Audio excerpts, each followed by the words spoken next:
what are the most significant challenges you face in transforming workplace culture and leadership, either in your own organization or that of your clients? Well, I think the biggest challenge is when a leader comes to me and says, I want to transform my organization. And then I suggest the kinds of things that they should be doing, starting with envisioning the future, of course, like we just talked about. Mhm.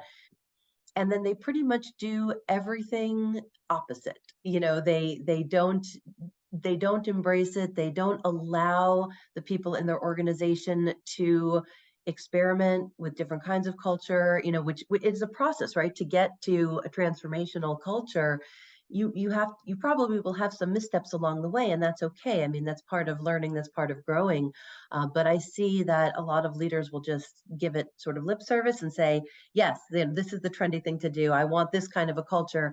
But when push comes to shove, they're not really willing to do the things that they need to do as leaders to model the kind of culture that they say they want. And I think that's the biggest challenge. And obviously, that's not everybody. I've worked with some folks who are phenomenal leaders who just, jump right in and embrace it and walk the talk immediately.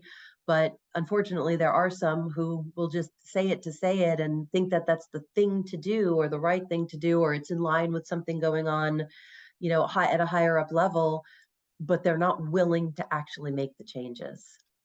Yeah, that makes a lot of sense.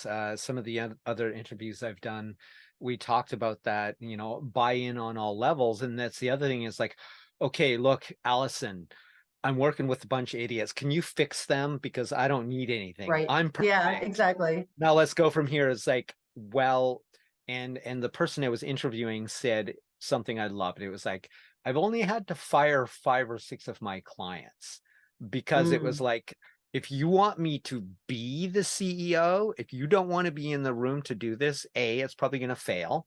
And there's lots of research behind that, right? That famous, I can't remember that one of the biggest companies in the world, the biggest consulting agency in the world, is famous for saying 80% of change efforts will fail.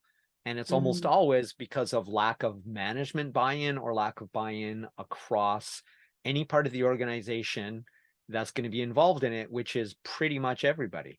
So Right. I hear you there. Next one is